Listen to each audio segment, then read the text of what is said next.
The last two lectures, we talked about the physical and chemical properties of alcohols, and then we moved on to understand the different ways in which the alcohols can be synthesized, especially starting from alkenes and carbonyl compounds as substrates.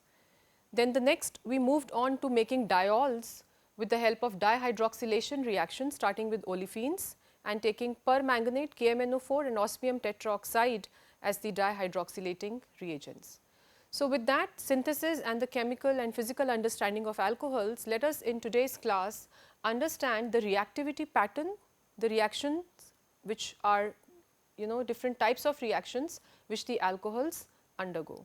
So, today's lecture will essentially be dealing with the reactions and reactivity of alcohols. That is what we are going to learn today, the reactions of alcohols.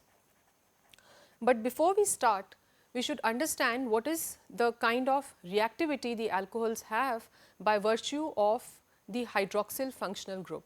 So, we have a hydroxyl functional group which is sitting next to the alkyl part, and just look at the structure. You have a hydroxy group sitting next to your alkyl, and this imparts some kind of important electronic property to this molecule. So, this hydroxyl group in which oxygen is more electronegative, it pulls the electron density, it is more electronegative than hydrogen as well as from carbon. So, because of this electronic effect, this bears a delta negative charge, and both hydrogen and carbon bear a delta positive charge. So, if we understand this reactivity of this molecule now, we can say that broadly the reactions of alcohols can be classified into two parts, one which involves reactions due to hydroxyl group and the other in which the entire molecule is covered. Okay. So, both the alkyl and the hydroxyl group, that means the entire part of the molecule is covered in giving you the reaction. So, in the hydroxyl group also we can further subclassify it as the reaction in which only the hydrogen atom is replaced. So, reactions involving replacement of hydrogen atom, okay. And the second could be the reactions in which the hydroxyl group is replaced. So, you are replacing the OH group. So, these are the broad classifications of how these reactions can happen. So, if you are replacing the hydrogen atom, that means you are cleaving this OH bond, and as we discussed in the previous lectures, the relative acidity of the alcohols follows the order 1 degree, 2 degree and 3 degree, which tells us that the 1 degree alcohols are the ones in which the hydrogen atom replacement is going to be the fastest. If you replace the hydroxyl group, these are the reactions which you can well understand will be substitution and elimination reactions of alcohol. So, substitution and elimination is what is going to involve a replacement of the hydroxyl group. Okay. So, if we so that is pretty obvious that if you have a methanol, if I am comparing the acidity, or you have a tertiary butanol, right. So, in this case, if I have to compare the acidity of this bond and this bond, you can well understand it by the effect of the 3 methyl groups versus 1 methyl group. So, it is going to change the bond strength of the OH bond and the stability of the complementary conjugate base, which is going to get generated from each of the two alcohols. Next, when we compare the acidity constants of alcohols with other molecules. So, let us see and compare the acidity constants of alcohols with other molecules. Okay. So, let us take the simplest of all, water, and see how they behave with respect to water in terms of their acidity. So, the pKa value of water is known to be 15.74. If I take the simplest alcohol methanol, the pKa value of this molecule is 15.5. I take ethanol, the pKa value of this is 15.9. You take a tertiary butanol, the pKa of this molecule is 18.0, and then you move on to the other classes of compounds like the acetylene and alkyne. You take it in reference with hydrogen, which is 35. You take the nitrogen containing molecule ammonia, which is 38, and then you can compare it with a regular alkane and ethane, which is 50. So, now if you look at the pK value of these molecules, they are increasing, which tells you that the relative acidity is decreasing, which means that the alkane. So, if based on that I have to plot the order of acidity in general for these molecules, I can say water is the most acidic, followed by the general class of compounds alcohols, followed by alkynes, followed by hydrogen, then amines, and then alkanes. So, this is the relative order of acidity of these different classes of compounds. But since we are talking about alcohols in particular, I would like to say that in alcohols, with the exception of methanol, all the other alcohols are weaker acids than water. So, all alcohols except methyl alcohol or methanol are weaker acids than water.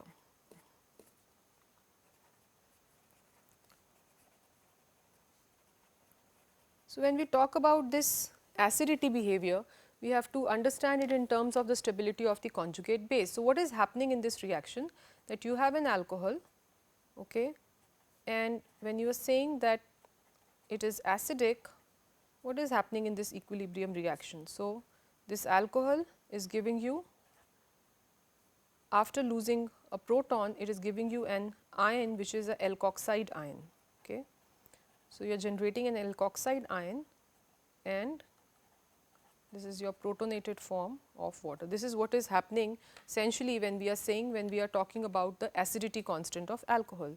So, in this, the acidity depends upon two factors. Generally, it will depend upon the strength of this OH bond, which will again depend upon the nature of the alkyl group, and it also depends upon the stability of the conjugate base. So, we are talking about the conjugate base. Okay. The general norm is that if you have a strong acid, we will have a weak base, that is how it goes. But not only should we have a weak base, we should have a stable base. So, there are two factors when you talk about these alkoxides, okay, and I compare an alkoxide of a sodium methoxide, okay, versus a potassium tertiary butoxide. Suppose I take this, I compare these two bases and I look at the stability of these two bases. Okay.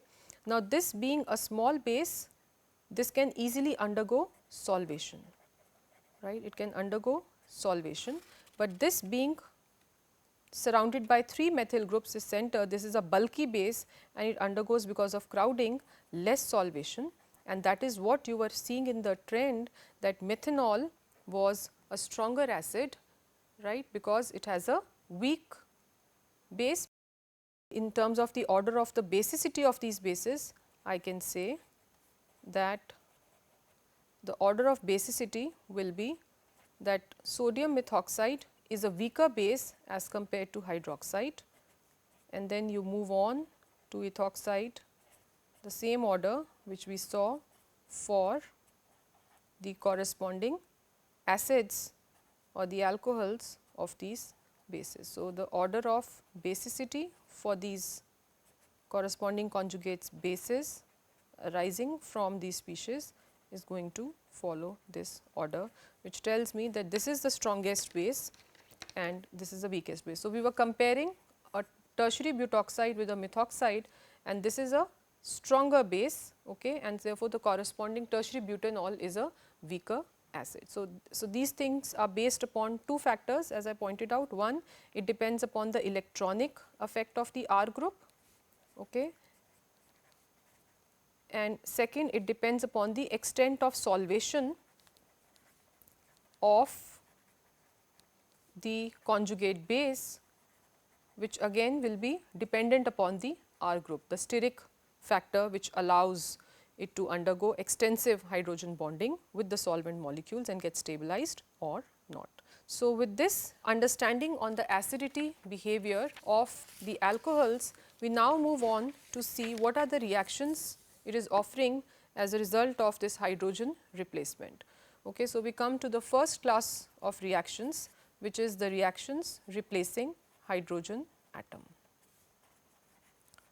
So, the reactions replacing hydrogen atom, as we just saw, I can conveniently write follows the order 1 degree, 2 degree and then 3 degree alcohols.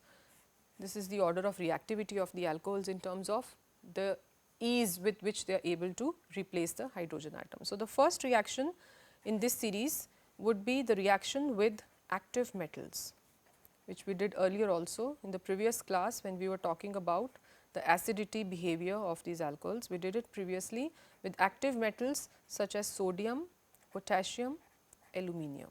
So, these are the reactions in which the alcohol is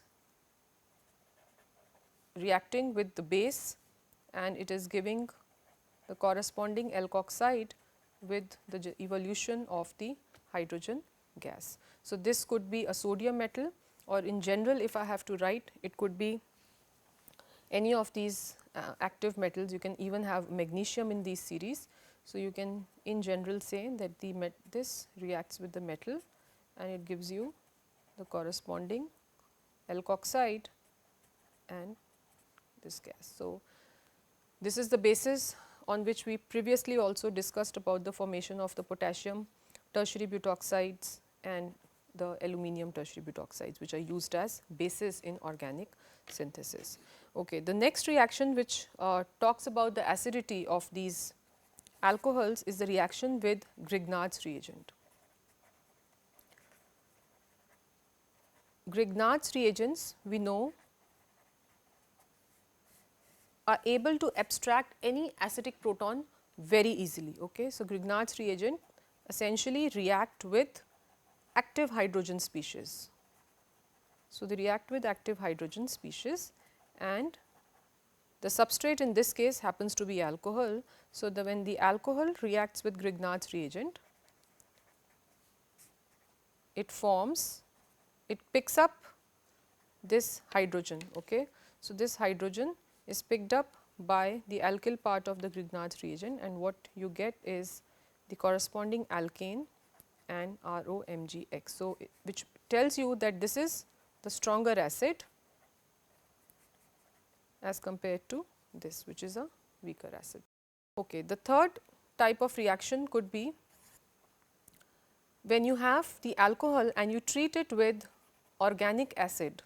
When we say organic acid, it is any carboxylic acid, okay, with organic acids in presence of an acid catalyst. Okay. So, it could be any acid catalyst. We take H2SO4 and if you could remember and recollect, we talked this reaction earlier also when we were talking about the method of preparing the alcohols from esters, and there we said that deesterification is the pathway. So, you took an alcohol, you took an acid, you reacted the two in the presence of an acid and you formed an ester. The reverse reaction is what is going to furnish you the alcohol back from which the ester was synthesized. So, we are talking right now about the forward reaction in which the alcohol and the acid react to give you ester. Okay. So, you take the acid,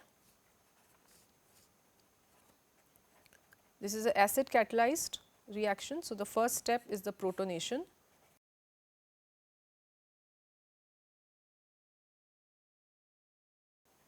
Okay. And this I can conveniently draw its resonating structure in which you see that there is a carbocationic species which is present. Okay. So, the next step, it is again a reversible step and you have attack of the alcohol onto this carbonyl of the acid, and this gives you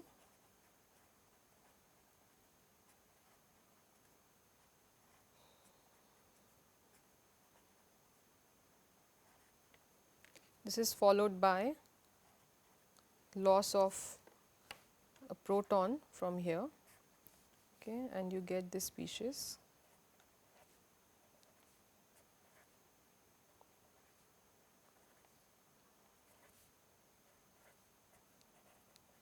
And then there is elimination of water molecule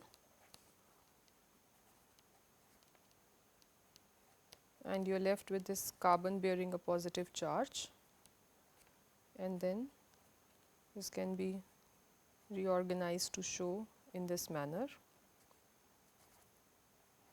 which eventually undergoes loss of proton to give you the corresponding ester. So, this is the reaction in which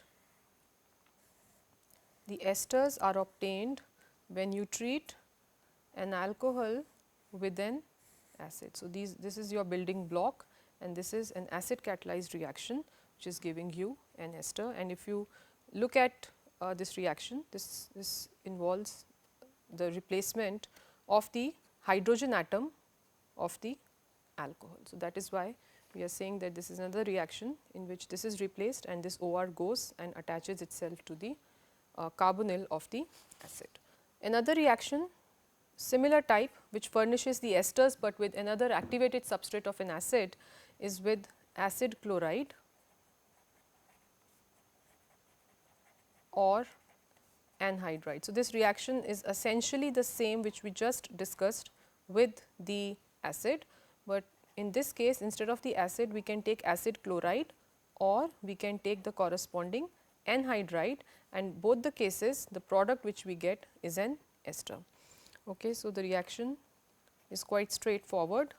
You take the acid chloride, treat it with the alcohol, and the product is an ester. Okay. Mechanism is essentially the same. Okay, you start with this, you have an activated carbonyl here. So, directly it is attacked by the alcohol OH group, and you get this kind of an intermediate which then undergoes the loss of chloride, because this is what has to quit in order to give you the reaction. So, you get again this intermediate which then undergoes a loss of proton, okay, to give you the corresponding ester. So, this is another reaction in which we are getting esters not from acids in this case, but from acid chloride and or any of its anhydrides. Okay. The next reaction in this series would be with the corresponding phosphoric acid. So far we have talked about the carboxylic acid. We can also have phosphoric acid giving you similar kind of esters, which in this case will be phosphates. So, we see that when we have the alcohol treat with phosphoric acid, just the way we treated with carboxylic acid, we got the corresponding carboxylate ester. In this case, when you treat it with phosphoric acid, what do you get? So, the alcohol is treated with H3PO4. This is the structure of phosphoric acid. As you can imagine, in case of carboxylic acid, there was one OH group, right, attached next to the carbonyl. In this case, you have 3 hydroxyls which are attached next to the P double bond O. So, we expect, or we do not know if each of these are going to get replaced. So, the first thing which happens is elimination of a water molecule, and you get the corresponding product in which one of the OHs is replaced by OR, and this is called alkyl dihydrogen phosphate. Okay. So, you have alkyl dihydrogen phosphate, this is what you get, but the reaction does not stop here. It can react with another molecule of alcohol with the elimination of water. It can give you the next product, which is going to be the second hydroxyl substituted by OH by OR, and what you get is this product, which is dialkyl hydrogen phosphate. Okay. So, this is what you get now, and since there is one more OH available, it can react with one more molecule of alcohol to give you eventually the all phosphorylated product, which is a trialkyl phosphate. So, what you get in this case is a trialkyl phosphate, and we know that these phosphates esters of phosphoric acids are important in biochemical reactions. So, when you look at this phosphate, what comes to our mind is ATP, right, which is adenosine triphosphate. So, these esters of phosphoric acids, these are important when we talk about the biochemical reactions. So, this is another instance where you can see that your OH is cleaved and OR is what is attaching to the phosphorus unit to give you mono, di and trialkyl phosphates. Okay. Going ahead in this series, the next reaction is very interesting and it has a very important use also. This is a reaction in which the hydroxyl group is converted into a good leaving group. Okay. So, your hydroxyl is converted into a good leaving group. What do I mean by that? So, what is happening in this reaction is that the alcohol is treated with, so this is a reaction with alkane or arene sulfonyl chloride. Okay. So, just now you were treating with the phosphorus based reagent and now you are treating with the sulfur based reagent, which is a alkane or arene sulfonyl chloride, given by the general formula we can say can be R SO2Cl or Ar SO2Cl. So, the interesting thing here is that this alkane sulfonyl chloride, this could be a methane sulfonyl chloride. Okay. So, this could be a methane sulfonyl chloride, and when you treat an alcohol with a methane sulfonyl chloride, you get the corresponding sulfonates which we call as mesylates. So, these mesylates are nothing but these are methane sulfonate esters. Okay. You get methane sulfonate esters. So, what is a general reaction? We will talk about that, but before that, if you treat it with, if your AR happens to be para-toluene sulfonyl chloride, okay, we say para-toluene sulfonyl chloride, you treat it with this, the corresponding compounds which we get are called tosylates. Okay. In this class methane sulfonyl, you can also treat it with trifluoromethane sulfonyl. Okay. So, you can treat it with trifluoromethane sulfonyl chloride, and in this case the compound which you get is a trifluoromethane sulfonate ester, which we call as the triflates. So, all these are important compounds because they are good leaving groups and they are widely used in synthetic organic chemistry when a hydroxyl is transformed into these tosylates, mesylates, right, triflates, and then it is used for subsequent functionalization. So, the reaction I am going to write here involves the reaction of your alcohol, general reaction. You treat it with any alkane or arene sulfonyl chloride in the presence of pyridine as a base, and what you get is the corresponding sulfonate ester with the elimination of HCl. So, now you can well rationalize the reason for adding pyridine, that it is used to take away this HCl which is generated during the reaction and form this pyridine HCl salt. Okay. So, this is basically to neutralize the HCl. So, the mechanism which goes into this reaction is the following. You take the alcohol, treat it with the sulfonyl chloride. So, the reactivity of these sulfonyl bonds you can well visualize will be both ways. You can have, this is the kind of reactivity it is going to have, but let us show with one of these oxygens. So, this is going to be attacked by the alcohol, right. So, in the presence of pyridine your reaction is happening. So, what you get is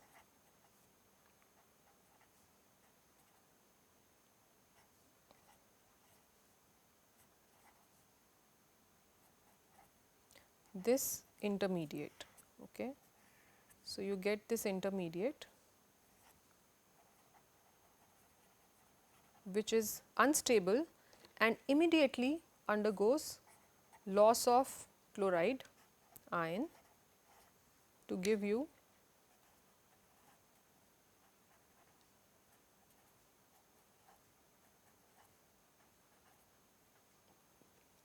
now this proton, which is already acidic, is picked up by the base, okay, and what you get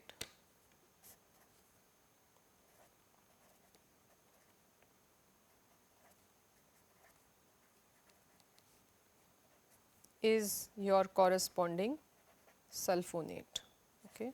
So, this is a sulfonate which you get when you treat an alcohol with the sulfonyl chloride. You are getting the sulfonate esters which are good leaving group, and because they are good leaving group, they are widely used in the substitution reactions in which you have a nucleophile and you have converted an alcohol into its sulfonate, and this eases the substitution reaction to give you the corresponding substituted product with the release of the sulfonate, because it is a weak base, okay, the sulfonates, and it is a very good leaving group. That is why the alcohols are generally converted into these sulfonates for substitution reactions. The next set of reactions is the reactions replacing OH group. So far what we did was the reactions in which the hydrogen atom was replaced. Now we are going to talk about the reactions in which the entire OH is replaced, and in this I told you essentially we have the substitutions and the elimination reactions. So again there can be very many ways in which the OH group can be replaced. The most important one is with halogen acids. So we talk about halogen acids. So what do you mean by halogen acid? It is represented by the general formula HX, where X is your halogen. Your X could be iodide, bromide or chloride. Okay. So your halogen acids can be either a dry HX gas, which means you can have either dry HI, HBr, HCl, or you can also use concentrated aqueous forms of these acids. Okay. So, we can have concentrated aqueous acid. Either of these forms, the reactivity of the halogen acid follows this order, that the iodo is the most reactive, followed by the bromo, followed by the chloro, and that is what imparts difference in the conditions under which each of these substitutions with the acids can be carried out. For example, if we use HI, we generally keep the temperature below 100 degree centigrade. So, it is a much milder substitution. If you keep HBr, you can use either concentrated HBr, or you can also have in situ generation of HBr by using a salt like a potassium bromide or sodium bromide and treat it with concentrated sulfuric acid. So, when we reflux it, these are the conditions when we use HBr as the reagent. If we use HCl, HCl is a weaker, chloride is a weaker nucleophile, okay, and it will not react the way the iodides and bromide does, okay, because it is a weaker nucleophile. So, for using HCl, we use concentrated HCl along with anhydrous zinc chloride, which we know behaves like a Lewis acid. You must have come across these in the Friedel-Crafts reaction. So, we add zinc chloride which act as a Lewis acid, and we carried this reaction out under heating. So, these are the different conditions in which each of these halogen acids has to be used depending upon the difference in the reactivity pattern of these acids. Okay.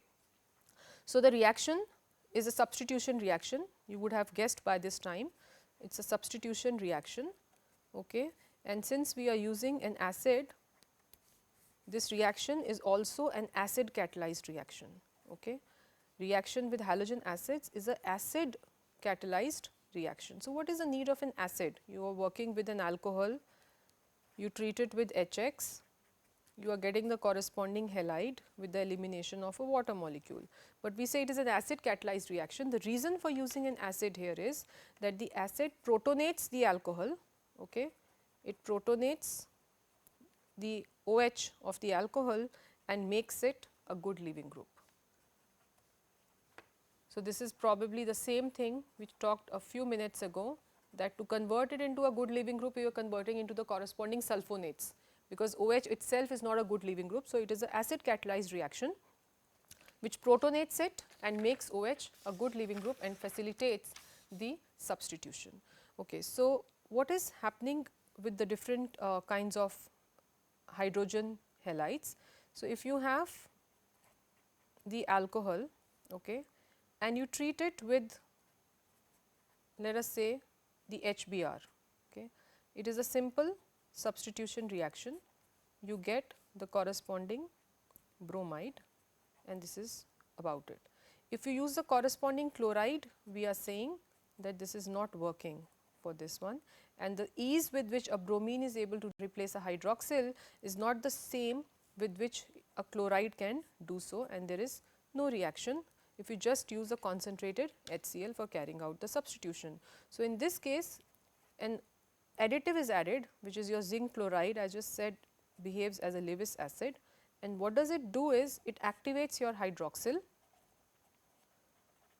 by coordinating here, and you form this kind of an intermediate, which is then quite active. So, your oxygen is bearing a positive charge, okay, and then your halide, which is a chloride in this case, which comes from HCl, okay, this is now able, when it attacks this, it is able to form the corresponding alkyl halide easily because of this bond polarity induced with the help of the zinc chloride salt, and then you get ZnOH Cl2. This is formed along with, or you can also represent it like OH Zn Cl2, which then undergoes, in the presence of the acid, it forms ZnCl2 with the elimination of water. So, this is added as a Lewis acid, and this reaction you would have also come across. It is a test for confirming what is the type of alcohol. If you are able to guess this, your zinc chloride and HCl, it is also known as the Lucas reagent. Okay.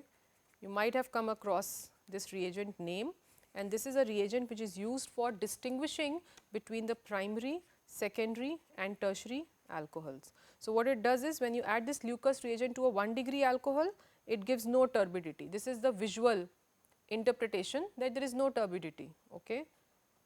If you add it to a 2 degree alcohol, we say the turbidity appears in 5 minutes, and if you add it to 3 degree alcohol, we say the turbidity appears immediately. So, the question is, what is this turbidity due to?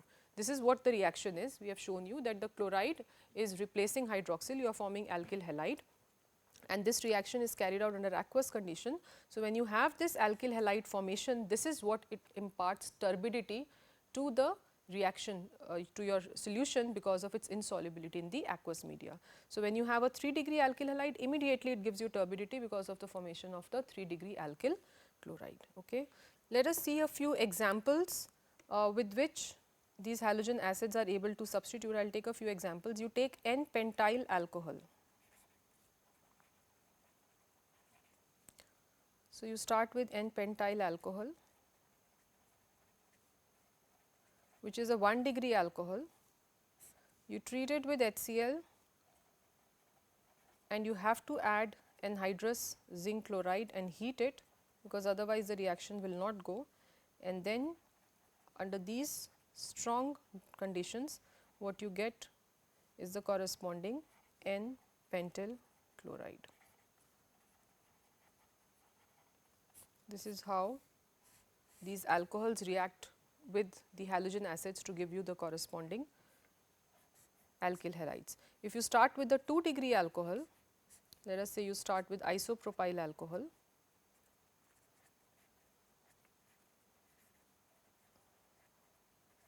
You treat it with concentrated HBr, or the other bromide source could be NaBr with H2SO4. Under reflux conditions, as we just discussed, you get the corresponding bromide. Okay. If you take a 3 degree alcohol, tertiary butanol, for this you need much milder conditions. Okay. You treat it with concentrated HCl, even at room temperature, this gives you a tertiary butyl chloride, and this we saw is based upon the reactivity of 3 degree alcohols is much more as compared to 2 degree as compared to 1 degree. This is what we just saw. So, the second method now will come across a second method which is used for this kind of substitution, and this is when we treat the alcohols with phosphorus halides. Just now we saw that alcohols react with phosphoric acid to give phosphates. Now, we are going to talk about another phosphorus based reagent which are phosphorus halides, which could either be PCl3 or PCl5, PBr3, which is phosphorus with bromine, it could be phosphorus and iodine. All these reactions, when we treat the alcohol with this, we get the corresponding alkyl halides. So, these are the phosphorus reagents which are used for conversion of an alcohol substitution with the halide. So, you treat alcohol with, let us say, PCl5, the products which you get is an alkyl halide, alkyl chloride in this case, and POCl3 along with elimination of HCl. So, this is a general reaction which goes, but what is the mechanism? How are these formed and what is the kind of pathway this reaction is adopting? So, you have ROH and you have PCl5. Okay. So, if you have 5 chlorines attached to phosphorus PCl5, the first step is loss of one of the chlorides here, okay, and what you get as a result is this intermediate. You get this intermediate, and this is followed by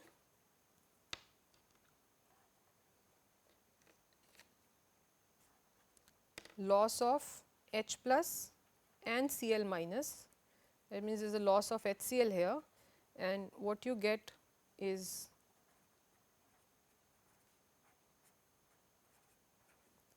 this intermediate, okay, which eventually, so in the presence of the chloride ion, okay, the chloride ion comes and picks it up here, and what you get is this product, which is your alcohol substituted with the chlorine. Okay. So, in this reaction, alcohol can also react with phosphorus in bromine. PBr3 is the reagent. It gives you alkyl bromide along with formation of H3PO3. Okay. And if we balance this, so it will be 3 molecules of alcohol giving you 3 molecules of alkyl halide. And the mechanism for this reaction can be rationalized like this. You have alcohol reacting with PBr3, the trigonal structure. So, the first instance is the removal of the Br minus to form this intermediate. Okay, so, this is kind of a SN2 type of displacement in this case, that the Br minus leaves, this comes, and then this is a protonated, essentially this is a protonated alkyl dibromo phosphite. Okay, this is a protonated alkyl dibromo phosphite, and this then in the presence of Br minus, essentially the same thing is happening as was in the previous case. This goes and attacks here. So, what you get is RBr plus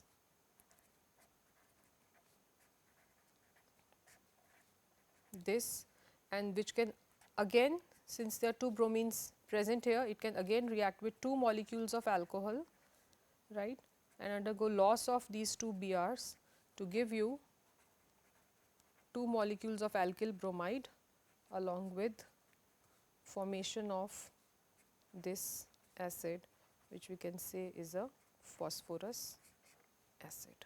Okay, I will give you a few examples how these alcohols react with PBr3 and what are the other implications involved. So, when you treat it with PBr3, this is a primary alcohol.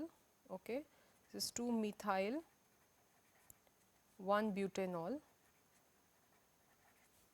So, obviously, it is a 1 degree alcohol, we expect it to undergo SN2 type of reaction, and what you get is the corresponding 2 methyl 1 bromobutane. If you start with a 2 degree alcohol,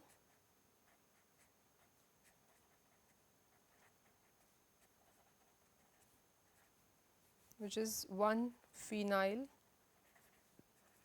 ethanol, under the same conditions, bromination with PBr3, you will end up getting the complementary brominated product, which is 1 bromo 1 phenyl ethane, and since these are for going by SN2 pathway, okay, so 1 degree or 2 degree alcohols easily undergo this bromination, and in this there is no carbocation formation. Obviously, if it is going by SN2 pathway, there is no carbocation formation, there is no rearrangement, unlike as was witnessed in the case with halogen acids, that there was the carbocation forming was undergoing a rearrangement. Since there is no carbocation, there is no rearrangement, especially when you carry out this reaction at or under 0 degree centigrade, and therefore, we say that PBr3 is the preferred reagent for alkyl bromide formation.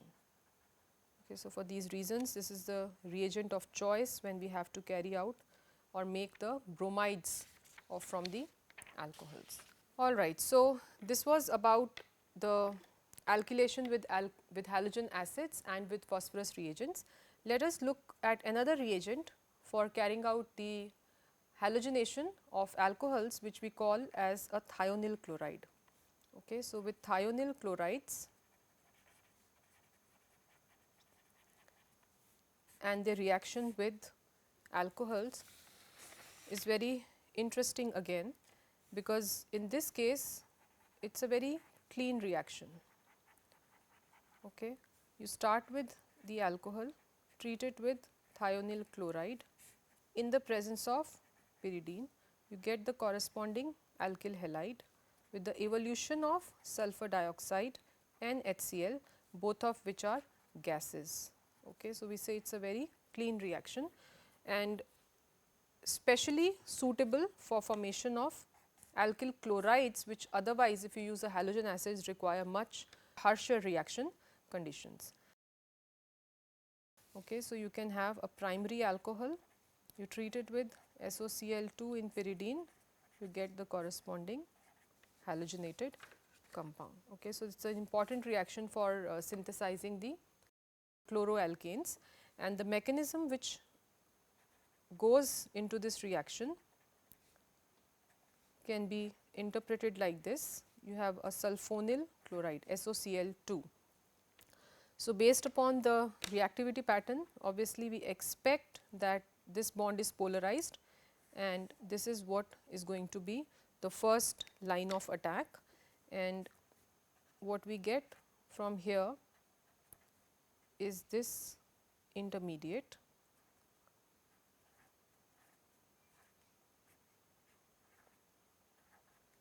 Okay, which instantaneously undergoes loss of this Cl minus to give you the corresponding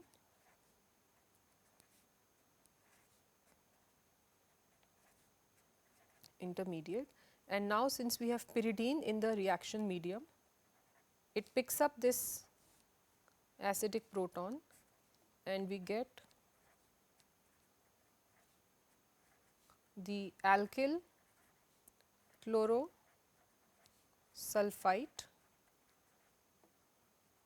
okay, along with formation of this pyridinium salt,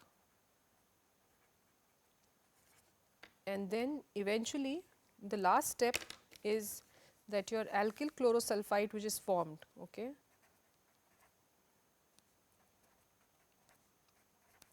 in the presence of pyridine,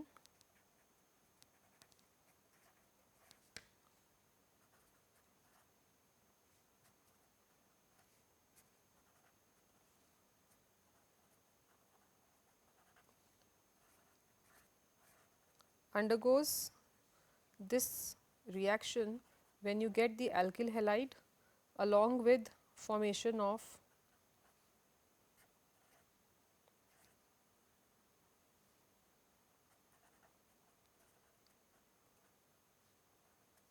this intermediate, which eventually results in loss of sulfur dioxide along with the regeneration of pyridine.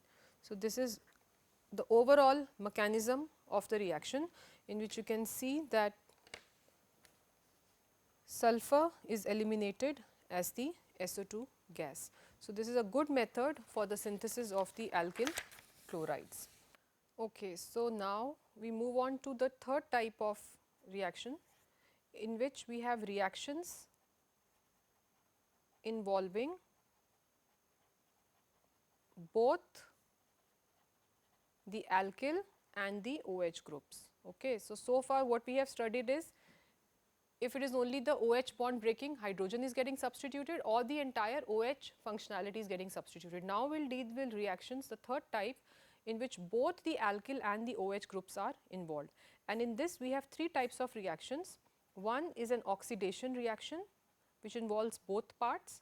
Another type of reaction is a dehydrogenation reaction, and the third part on this is a dehydration reaction. So, these are the three types of reactions in which both the alkyl as well as the OH groups are involved, and we will take up each of them one by one. Let us talk about first of all the oxidation reaction, oxidation of alcohols. So, oxidation of alcohols looks to be a very trivial reaction, but it is a very interesting reaction, because there are a number of oxidizing agents which are available today for carrying out the oxidation of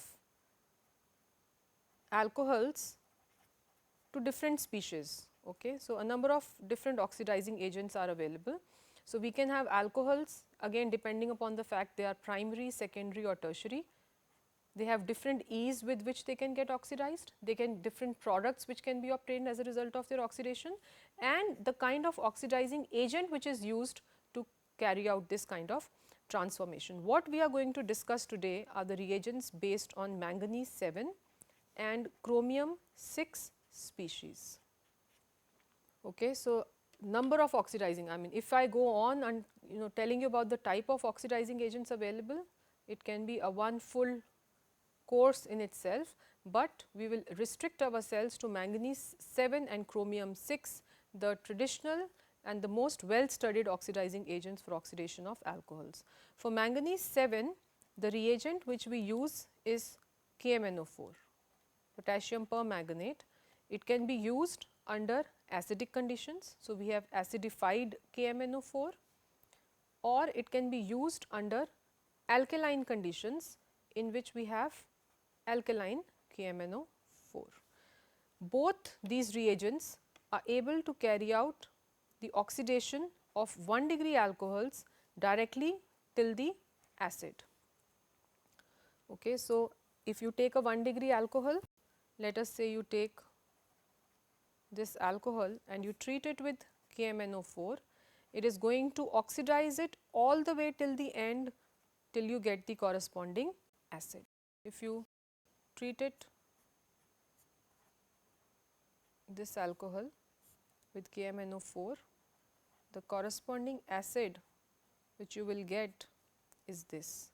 So, you can see that if you started with 1, 2, 3, 4, 5 carbon system, you ended up with 1, 2, 3, 4, 5 carbon system in the acid. That means there is no loss of carbon atoms when you are carrying out the oxidation of an alcohol till the acid. And another important feature of the KMnO4 oxidation is the change in the color, which is also used as a test to see if the oxidizable functionality is present in the molecule. So, you treat it with basic aqueous KMnO4 solution, okay, which means you have KMnO4. Basic means you have under alkaline, you put some hydroxide, it is aqueous, and you heat it, you get the corresponding potassium salt of the acid first, which then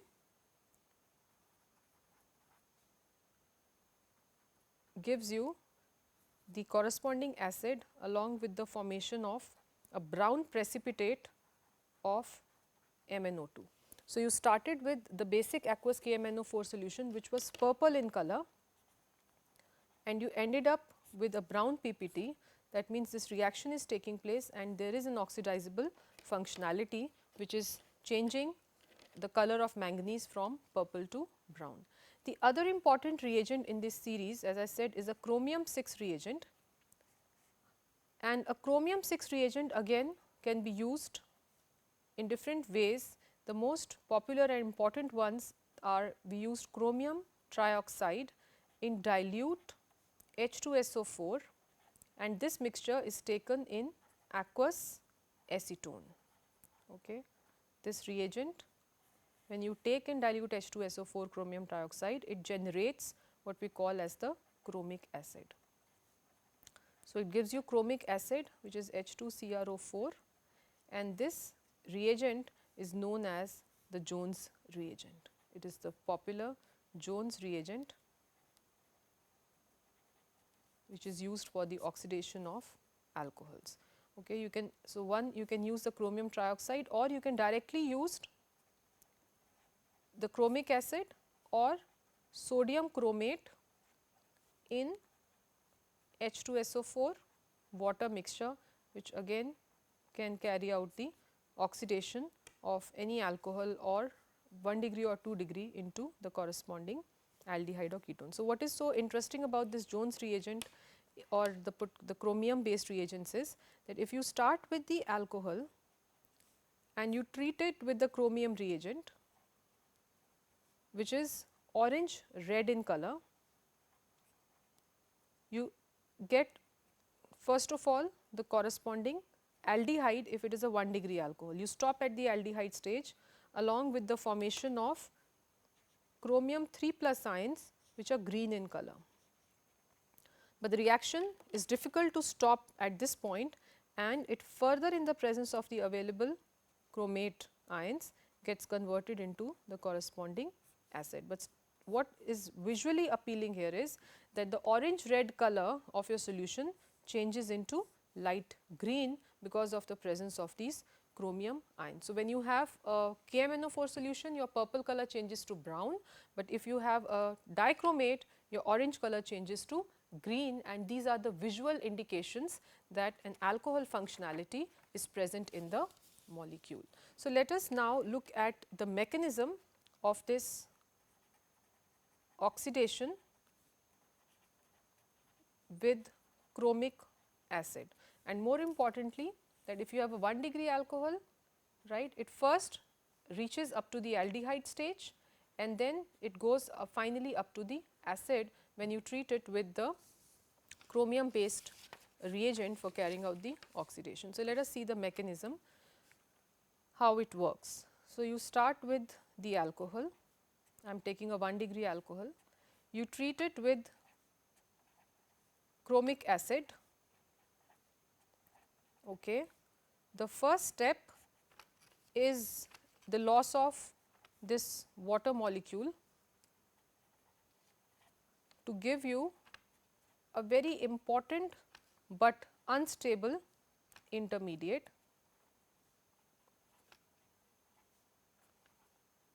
So, chromium here is in the oxidation state 6, right, and here also it is in the oxidation state 6. You get this intermediate which is a chromate ester. You get this chromate ester which is unstable, it cannot be isolated. Okay. So, the next step is immediately that since you are working under aqueous conditions, the water molecule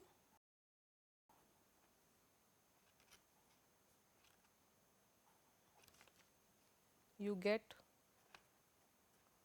the corresponding oxidized alcohol.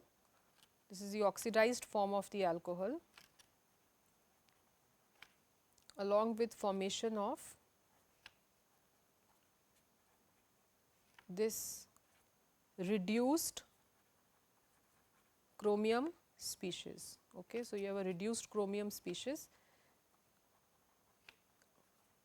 which can be written as HCrO3 minus, and the oxidation state of chromium here is 4. So, we have oxidation of alcohol to aldehyde, and we have chromium 6 getting reduced to chromium 4 species, which eventually through complex disproportionation and oxidation reactions, it forms a chromium 3 species, the mechanism of which I am not going to discuss here today, but you have to understand that this green color is because of the formation of the chromium 3 species, which is getting generated from HCrO3 minus, which is getting generated during the reaction. It gets, again it can get protonated here, HCrO3 minus.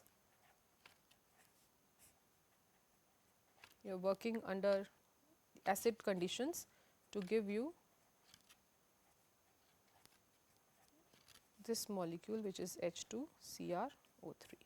So, now the point is that the reaction does not stop here, and let me also talk about the change in the oxidation states which is happening. So, you started with the alcohol in which the formal charge on carbon was -1. Okay. When you oxidized it till the aldehyde stage, the formal charge on carbon now becomes +1. So, this tells you that this is an oxidation reaction of alcohol to aldehyde. The -1 is changing to +1. So, you are gaining 2 here. So, you are losing 2 here. So, this is an oxidation, and your chromium 6 is changing to chromium 4, and it is a reduction process with the gain of 2 electrons. We move on now to see that what happens, that this reaction does not stop at the aldehyde stage, and it further continues on all the way to give you the acid. So, you have now the aldehyde with you. Okay. Under aqueous conditions, what is happening? This is delta plus, delta negative.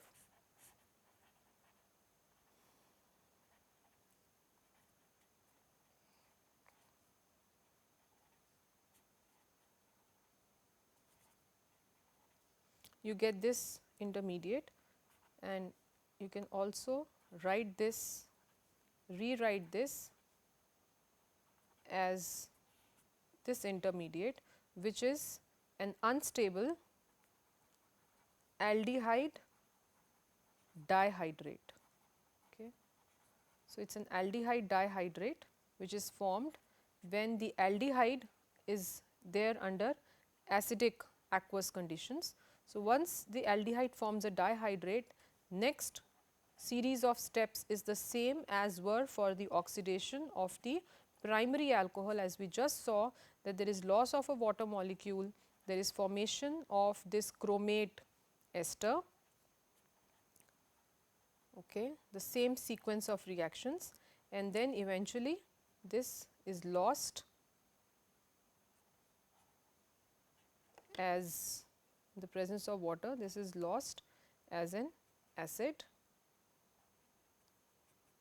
along with formation of this chromium species, which can further take up the proton to give you